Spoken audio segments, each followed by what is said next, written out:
Shut up and sit down.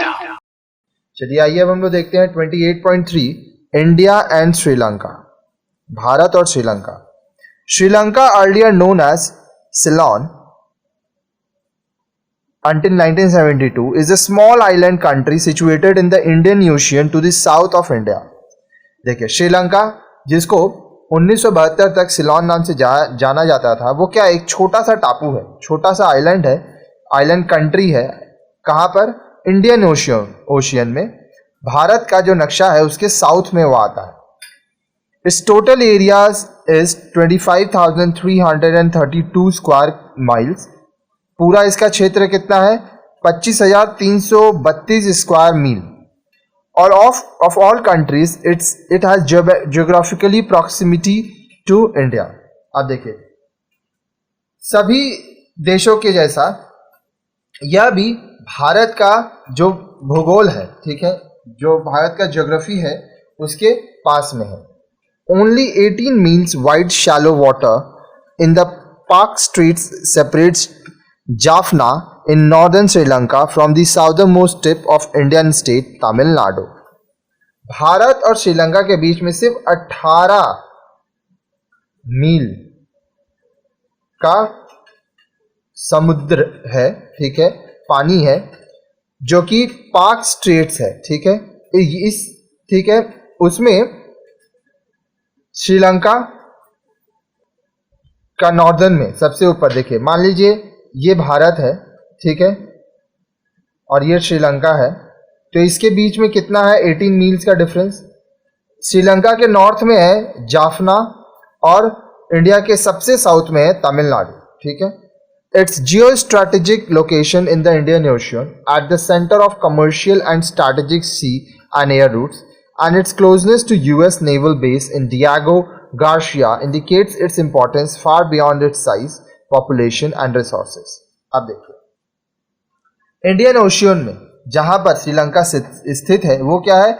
एक centre है जहां पर व्यापार होता है, ठीक है, एयर रूट्स है वहां से, और यूएस नेवल बेस जो कि डियागो ग्रासिया में है उससे करीब है श्रीलंका, इसलिए उसका महत्व बढ़ जाता है, चाहे उसका साइज कितना भी कम हो, पॉपुलेशन और रिसोर्सेज उसके पास जो भी हो, पर इन सब कारणों की वजह से कि यूएस नेवल बेस के बगल में है, ठीक है, वहाँ पर commercial strategic sea and air routes है, ठीक है, यहाँ पे व्यापार होता है, तो ये बहुत ही महत्वपूर्ण देश है।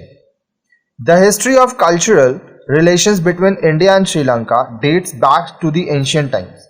अब देखिए भारत और श्रीलंका का जो इतिहास रहा है, सांस्कृतिक जो ये लोग इन दोनों में जो संबंध रहा है वह प्राचीन समय से है।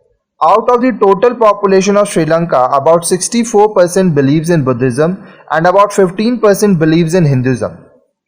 श्रीलंका का जो कुल जनसंख्या है उसमें लगभग 64% लोग बुद्धिज्म को मानते हैं और 15% लोग हिंदुइज्म को मानते हैं। Sri Lanka became a British colony in the early 19th century. 19वीं सदी के आरंभ में श्रीलंका ब्रिटिश कॉलोनी बन गया था। It was granted independence on February 4, 1948। Sri Lanka को ब्रिटिश से आज़ादी कब मिली? 4 फरवरी 1948 को। India Sri Lanka relations have generally been cordial, though there have been occasions of tense relation due to the ethnic conflict between Tamils and the Sinhalese। अब देखिए भारत और श्रीलंका के बीच में जो संबंध है वो बहुत ही अच्छा रहा है, सिवाय कभी कभी जब तनाव का माहौल हो गया तमिल के लोगों और सिन्हालीज के लोगों के बीच में। Despite ethnic problem, India has never sought to impose its will on Sri Lanka and has always based its foreign policy towards the southern neighbour on mutual understanding and friendship. अच्छा, भारत कभी भी अपनी इच्छा को श्रीलंका के ऊपर थोपना नहीं चाहा, और भारत हमेशा उसकी जो विदेश नीति रही है वो ऐसी रही है कि जो उसका साउथ में, जो दक्षिण में उसका पड़ोसी है श्रीलंका, उसके संग वो मिल के काम करे और भाईचारा बना रहे। An important area of common interest between the two neighbors is the foreign policy of non-alignment। अब देखिए जो एक बहुत ही महत्वपूर्ण क्षेत्र है जहां पर दोनों देश, भारत और श्रीलंका, दोनों ही पड़ोसी देश का सोच मिलता है, की रुचि मिलती है, वो है नॉन अलाइनमेंट की पॉलिसी। इसके बारे में हम आगे के वीडियोस में आपको डिटेल में पढ़ा चुके हैं। Sri Lanka has generally stood neutral in Sino Indian disputes. अब देखिए, जब भी भारत और चाइना के बीच में कोई मुद्दा हुआ, मतभेद हुआ, तो श्रीलंका न्यूट्रल रहा, मतलब वो किसी के पक्ष में नहीं बोला। In fact, it made efforts to mediate between the India and China after the war of 1962. हालांकि जब भारत चाइना के बीच में युद्ध हुआ था 1962, उसके बाद श्रीलंका यह कोशिश किया कि वह भारत और चाइना का संबंध ठीक कर सके, वो मीडिएटर के रूप में काम करने की कोशिश किया। Sri Lanka also showed understanding when India became nuclear. जब भारत परमाणु हथियार का परीक्षण किया था तो भारत एक न्यूक्लियर कंट्री हो गया था, तब भी श्रीलंका इस बात को समझा था। Recently in 2005 India extended valuable help to Sri Lanka after tsunami devastated the coastal areas of that country. 2005 में भारत श्रीलंका की बहुत मदद किया था जब वहां पे सुनामी नाम की एक आपदा आई थी, और जो श्रीलंका है उसका जो कोस्टल एरिया है वो पूरा बर्बाद हो गया था। तब भारत बहुत मदद किया था श्रीलंका का। 28.3.1 प्रॉब्लम्स ऑफ इंडियन तमिल्स। अब देखिए, जो भारत के तमिल लोग हैं उनका समस्या क्या हुआ। Jaffna province of Sri Lanka has large concentration of Tamil population. अब देखिए, श्रीलंका का जो जाफना है, ठीक है, जाफना का जो क्षेत्र है वहां पर बहुत ज्यादा तमिल लोग रहते हैं। The problem became serious when Tamilians began demanding a national homeland और Eelam in the northern Sri Lanka. अब देखिए, समस्या कब हुआ, जब जो तमिलियंस थे वो ये चाहते थे कि उनका एक अलग देश हो, ठीक है, उनका अपना एक राष्ट्रीय जमीन हो, होमलैंड हो, या ईलम कहते हैं उसको, कहां पर, नॉर्दर्न श्रीलंका में, उत्तर श्रीलंका में। It is important to understand that there are essentially two categories of Tamilians in Sri Lanka. The Ceylon Tamilians whose forefathers had migrated to Sri Lanka centuries ago।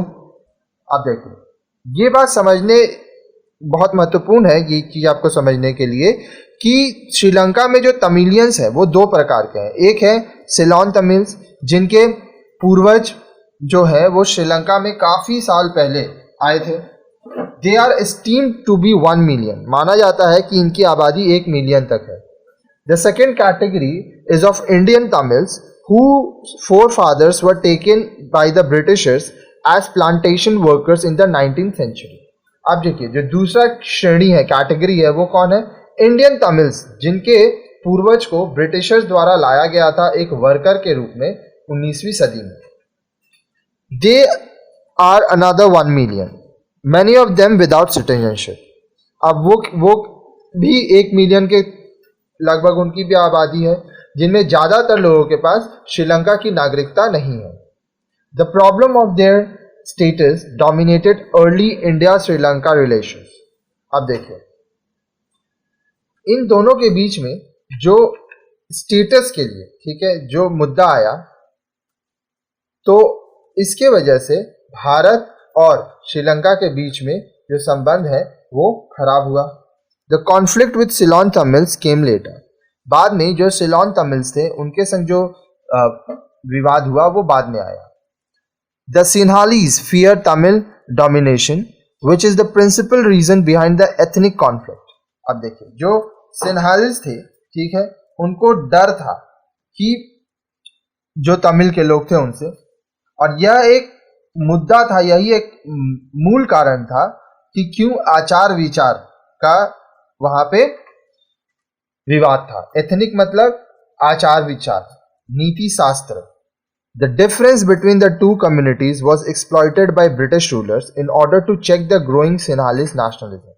अब देखिए, ये जो दोनों समुदाय थे इनके बीच में जो अंतर था, ठीक है, उसका इस्तेमाल किए कौन, ब्रिटिश रूलर्स, वो उनका शोषण किए, ठीक है। The Tamils were allowed to enter the administration structure and thus gradually took control of the trade and profession. अब देखिए, जो तमिल लोग थे उनको यह अनुमति दी गई थी कि वो जो प्रबंधन है, ठीक है, जो एडमिनिस्ट्रेशन है उसमें वह दाखिल हो सकते हैं, और तमिल के लोगों के नियंत्रण में आ गया था व्यापार और पेशा. Scarce economic resources and opportunities plus the majority pressure from its own people forced the government of Sri Lanka to pass series of steps to reducing the importance of Tamils, Indian and the Ceylonis. अब देखिए, श्रीलंका में जो आर्थिक संसाधन थे वो बहुत ही कम थे, जो अवसर थे वो भी बहुत ही कम थे, लेकिन वहाँ पे जो पॉपुलेशन था, ठीक है, जो उनके अपने लोग थे उनके तरफ से बहुत दबाव आ रहा था. तो जो श्रीलंका की सरकार है उनको कुछ कदम उठाने पड़े ताकि जो भारतीय तमिल हैं, ठीक है, जो सेलोनीज हैं, उनको कम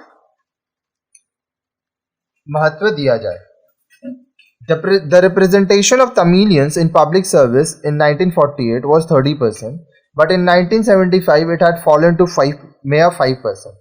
अब देखिए, जो पब्लिक सर्विस है, जो जॉब होता था, नौकरी होता था, उसमें 1948 में लगभग 30% तमिल लोग थे, लेकिन 1975 तक यह कम होकर सिर्फ 5% लोग ही रह गए थे. The Sinhalese were encouraged to settle down in Tamil-dominated areas in large numbers. अब देखिए, जो सिन्हालीज थे उनको यह कहा गया कि आप उस सब जगह में जाके रहिए जहां पर जो तमिल लोग हैं वो लोगों को डोमिनेट कर रहे हैं. The citizenship law of 1948 and 1949 had deprived about 10 lakh Indian Tamils of political rights. अब देखिए, जो नागरिकता का कानून बना 1948 में और 49 में, उससे लगभग 10 लाख भारतीय तमिल जो थे उनका राजनीतिक अधिकार उनसे छीन लिया गया. The Tamil youth who had lost faith in non-violence organized themselves into liberation tigers. अब देखिए, जो तमिल के उस समय युवा लोग थे जो कि अपना विश्वास खो दिए थे अहिंसा पर, वो लोग मिलके एक लिबरेशन टाइगर बनाए. The aim of these tigers is a sovereign Tamil state of Eelam. आप देखिए, ये जो शेर बने, ये जो ग्रुप बना, समुदाय जिसमें लड़के जुड़े, इनका उद्देश्य क्या था कि एक तमिल राज्य बने एलम नाम का, उसके पास उसका अपना शक्ति हो, सर्वोच्च सत्ता हो.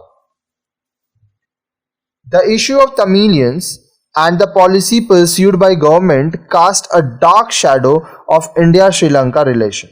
अब देखिए, तमिल जो लोग थे, ठीक है, उनका जो परेशानी था, जो मुद्दा था, और जो सरकार द्वारा नीति बनाई गई थी, इससे एक काला साया सा हो गया भारत और श्रीलंका के संबंध में.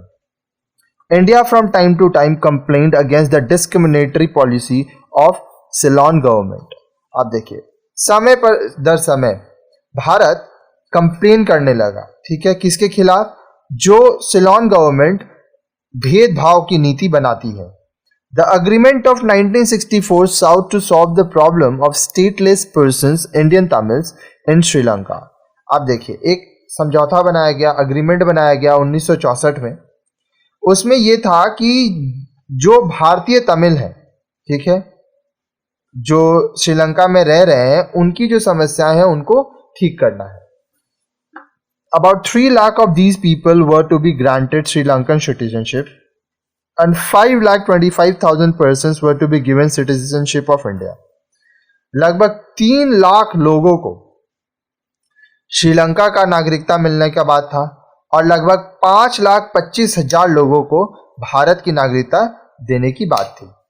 These people were given 15 years time to shift to India in installments. अब ये जो लोग हैं इनको 15 साल का समय दिया गया कि वो आस्ते आस्ते करके भारत चले जाए. Later in 1974, the fate of the rest 1,50,000 stateless person were decided. बाद में 1974 में जो बचे हुए 1,50,000 लोग थे जो कि उस राज्य से नहीं थे, उनकी किस्मत के बारे में बात हुई. It was agreed between the two countries that half of them were to be given citizenship of Sri Lanka and rest would become Indian nationals. दोनों जो देश हैं, भारत और श्रीलंका, इनके बीच में यह बात हुआ कि जो आधे लोग हैं, ठीक है, 50%, उनको श्रीलंका का नागरिकता मिलेगा और जो बचे हुए हैं वो भारत के नागरिक हो जाएंगे. Thus the issue of stateless person was sorted out peacefully between the two countries. तो इससे दोनों ही देशों के बीच में जो मुद्दा था स्टेटलेस पर्सन, मतलब इस हमारे देश का ये व्यक्ति नहीं है, इस समस्या को बहुत ही शांतिपूर्ण तरीके से भारत और श्रीलंका सुलझा लिए. A territorial dispute arose between India and Sri Lanka over the ownership of 1 mile long and only 300-yard wide small island known as Kachativo in 1968. अब देखिए, क्षेत्र विवाद भी हुआ भारत और श्रीलंका के बीच में जब एक मील लंबा और 300 यार्ड मतलब 300 कदम चौड़ा एक छोटा सा आइलैंड कचाथिवो की ओनरशिप की बात हुई 1968 में. In 1974, under the agreement signed between the two countries, India accepted Sri Lankan ownership on the land. 1974 में जब दोनों ही देश एक अग्रीमेंट पर हस्ताक्षर किए, ठीक है, उसमें क्या था कि भारत ये मान लिया था कि ये जो आइलैंड है कचाथिवु ये श्रीलंका का है. 28.3.2 तमिल सेपरेटिज्म. अब देखिए, तमिल के जो अलगाववादी थे, सेपरेटिज्म का मतलब क्या होता है? द एडवोकेसी और practice of separation of a certain group of people from a larger body on the basis of ethnicity, religion और जेंडर. जातीयता, धर्म या लिंग के आधार पर एक बड़े क्षेत्र से लोगों के एक निश्चित समूह को अलग करने की वकालत या अभ्यास. मतलब बड़ा समुदाय है, ठीक है, अब उसमें से कुछ लोग अलग होना चाहते हैं. The ethnic problem between the Tamils and the Sinhalese had a long history. अब देखिए, तमिल्स और सिन्हलीज के बीच में जो जातीय समस्या है उसका बहुत ही लंबा इतिहास रहा है. It assumed serious proportion in 1983. 1983 में यह बहुत ही गंभीर समस्या हो गई थी. As the gulf between the communities developed, militancy, separatist organization became active. अब देखिए, ये दोनों जो समुदाय हैं इनके बीच में जब मुद्दा बहुत ही खराब हो रहा था तब बहुत सारे अलगाववादी संगठन बने. सेपरेटिस्ट ऑर्गेनाइजेशन मतलब अलगाववादी संगठन. उसके बाद बहुत मिलिटेंसी मतलब आतंकवादी बने. Tamil united liberal front TULF demanded separate homeland for Tamils in 1988. Tamil Eelam. Tamil united liberation front ये एक संस्था है, ठीक है, पार्टी. वो क्या मांग की कि उनको 1988 में वो चाहते थे कि उनको अलग तमिल लोगों के लिए जगह मिले जिसको तमिल एलम कहा जाए. A region of terror was unleashed against the agitating Tamils in 1983. आप देखिए, जो तमिल्स थे उनके खिलाफ में बहुत एक डर माहौल बन गया था. During 1983 to 1986, about 2 lakh Tamils were rendered homeless. 1983 से 1986 तक लगभग 2 लाख तमिल लोगों को घर से निकाल दिया गया था, उनके पास घर नहीं था. The worst racial riots in the history of the country made thousands of Tamils refugee in India. अब देखिए, ये जो जाति के आधार पर ये जो मुद्दा उठा था, जो नस्लीय दंगे थे, उसके वजह से भारत में हजारों तमिल रिफ्यूजी आ गए थे. India offered to help resolve the crisis but it was interpreted as Indian intervention in Sri Lanka on behalf of the Tamils. अब देखिए, भारत यह कोशिश किया कि यह जो मुद्दा है, यह जो समस्या है, इसको ठीक किया जाए, लेकिन इसको इस तरह से लिया गया कि भारत श्रीलंका में दखल दे रहा है तमिल के साथ देकर। When the situation became grim, India and Sri Lanka signed an agreement in 1987. जब जो परिस्थिति है वो गंभीर हो गई, तब श्रीलंका और भारत के बीच में एक अग्रीमेंट साइन हुआ 1987 में। India offered military assistance under the accord. Bharat क्या ऑफर किया कि हम आपको अपना सैन्य मदद देंगे। Indian peace keeping force IPKF was sent to Sri Lanka to help restore normalcy in the country. Indian peace keeping force, ये इनको भेजा गया श्रीलंका ताकि वहाँ का जो परिस्थिति है उसको सामान्य किया जा सके। The deployment of IPKF was also an extension of India's policy of reminding Sri Lanka and outside powers that if their involvement inside the region were to have an anti-Indian orientation, New Delhi would not remain a mute spectator. अब देखिए, जो IPKF Indian peace keeping force जब श्रीलंका गए थे, ठीक है, तो इससे यह भी संदेश गया था कि भारत का जो नीति है, ठीक है, वो ध्यान रहे श्रीलंका और दूसरे शक्तियों को भी, दूसरे देशों को भी, कि अगर भारत के क्षेत्र में कोई दखल देने की कोशिश करेगा और भारत विरोधी कार्य करेगा तो न्यू दिल्ली मतलब केंद्र सरकार चुपचाप बैठ के सिर्फ देखेगी नहीं। Though the accord of 1987 was a triumph of Indian diplomacy, it prove to be a costly for India. अब देखिए, 1987 में ये जो समझौता हुआ था, ये भारत के कूटनीतिक रूप में ये विजयी थी, लेकिन बाद में भारत के लिए यह महंगा पड़ गया। India lost about 1200 soldiers and it cost ₹2 crore a day on IPKF in the height of its involvement. Bharat के लगभग 1200 सैनिक मर गए और एक दिन में IPKF जो वहाँ गया था श्रीलंका, उनके पीछे भारत का 2 करोड़ रुपया खर्च हो रहा था। The worst part was that the Tamils turned against IPKF and a fighting broke out between the two. सबसे बुरा क्या हुआ कि जो तमिल लोग थे वो IPKF Indian peace keeping force के खिलाफ हो गए और उनके बीच युद्ध हो गया। Rajiv Gandhi, the architect of India-Sri-Lanka Accord of 1987, was assassinated in 1991 at the behest of LTTE, Liberation Tigers of Tamil Eelam leader वेल्लुपिलाई Prabhakaran.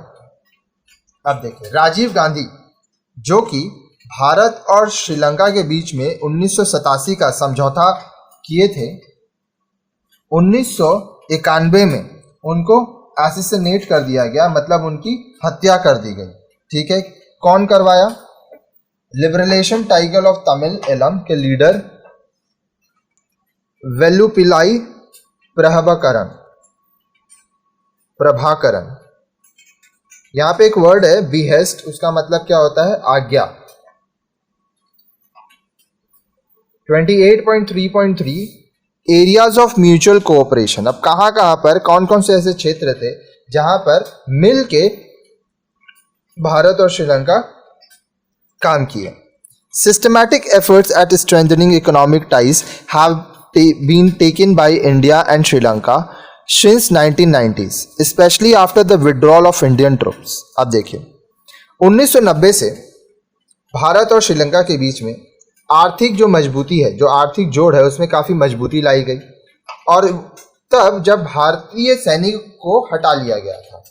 In 1998, the two countries set up an Indo-Sri Lankan Foundation for increasing bilateral exchanges in various fields.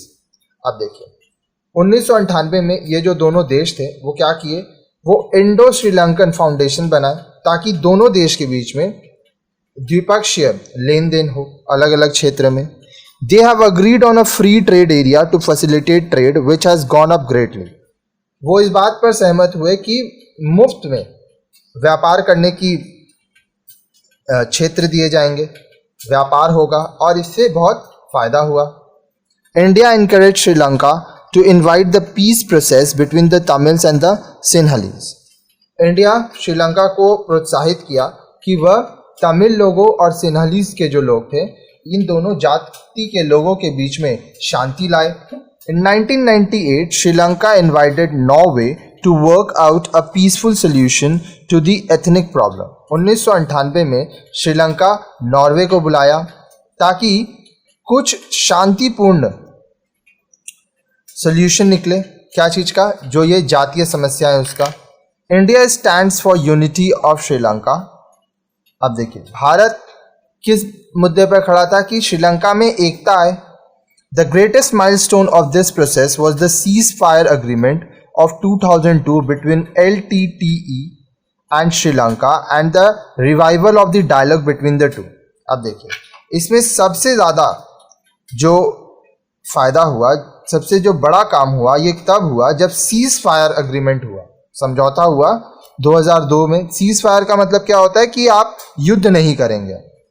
किसके किसके बीच में? LTTE और श्रीलंका के बीच में, और दोनों के बीच में बातचीत करके मुद्दों को सुलझाने की बात की गई।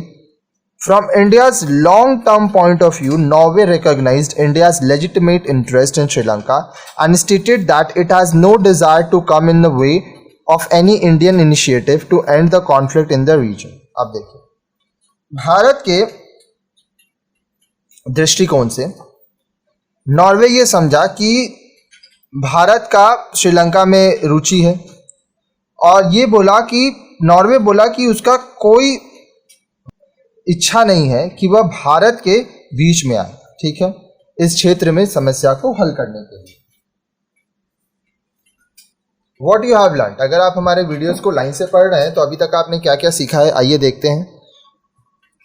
Conflictual issue between India and China pertain to Tibet and the border dispute. अब देखिए भारत और चाइना के बीच में जो विवाद है वो तिब्बत और बॉर्डर, जो सीमा विवाद है और जो तिब्बत का विवाद हुआ था, उसके बारे में हम आगे के वीडियोस में लाइन से आपको पढ़ाए थे डिटेल में, वो हुआ। India recognise China's suzerainty over Tibet which is stated in 1954 agreement between India and China. Bharat 1994 का जो समझौता हुआ भारत चाइना के बीच में, उसमें यह मान लिया कि तिब्बत जो है वो चाइना का हिस्सा हो गया। Agreement between India and China, ठीक है, but the border dispute had that escalated into a war in 1962 in which India lost territory to China still remains. लेकिन जो सीमा विवाद हुआ जिसके वजह से 1962 में युद्ध तक हो गया और उसमें भारत का कुछ हिस्सा चाइना का हथिया लिया, वो आज भी है। After years of distance India and China are normalising relations by first improving economic ties and now starting border talks. अब काफ़ी सालों तक एक दूसरे से अलग रह के भारत और चाइना अब अपने रिश्तों को सामान्य करने की कोशिश कर रहे हैं। सबसे पहले वह आर्थिक जोड़ कर रहे हैं, अपना व्यापार ठीक कर रहे हैं, उसके बाद अब वो सीमा विवाद पर भी बात कर रहे हैं। Kashmir is a bone of contention between India and Pakistan, which has brought the two countries into open clash in 1947, 1965, 1971 and 1999. अब देखिए भारत और पाकिस्तान के बीच में जो विवाद है वो सबसे बड़ा है कश्मीर विवाद, जिसके वजह से 4 बार इन दोनों देशों के बीच युद्ध हुआ। 1947 में, 1965 में, 1971 में और 1999 में। Cross border terrorism is a major irritant. अब देखिए सीमा के वहाँ पर जो आतंकवादी घटनाएं हैं, जो आतंकवादी होते हैं, ठीक है, ये सबसे ज़्यादा परेशान करते हैं। India tried to bring a positive change in the relationship of the two countries through Simla Agreement, Lahore Declaration, etc., leading to increased cultural and academic exchanges. Bharat जो है वह कोशिश किया कि दोनों जो देश है भारत और पाकिस्तान, इसके बीच का संबंध अच्छा हो। इसके लिए सिमला समझौता, लाहौर डिक्लेरेशन किया गया, जिससे दोनों देश के बीच में सांस्कृतिक और शिक्षा का आदान प्रदान हो। A composite dialogue is being pursued with Pakistan. Pakistan के संग अब बातचीत हो रही है। Relations between India and Sri Lanka can generally be termed as friendly, except for the brief spell in which the Tamil ethnic problem cast its shadows on the relations of the two countries.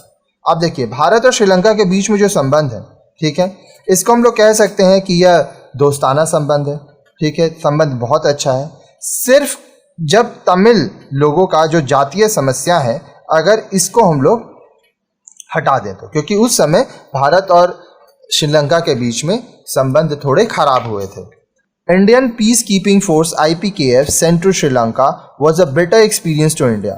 Bharat जब अपना Indian peace keeping force Sri Lanka भेजा था तो यह भारत के लिए एक बहुत ही बुरा अनुभव रहा। After their withdrawal in 1990, India preferred to keep its hand off the ethnic problem of Sri Lanka, letting room for other countries like Norway to initiate substantial peace process to the problem. 1990 में भारत अपना सैन्य बल हटा लिया और श्रीलंका का जो ये जातीय समस्या है, भारत इससे खुद को दूर रखना चाहता था और वह चाहता था कि भाई अगर दूसरा कोई देश आना चाहे, जैसे नॉर्वे अगर आना चाहे और ये जो समस्या है इसको ठीक करना चाहे तो वो करे। But growing economic ties between India and Sri Lanka are a symbol of mutual trust.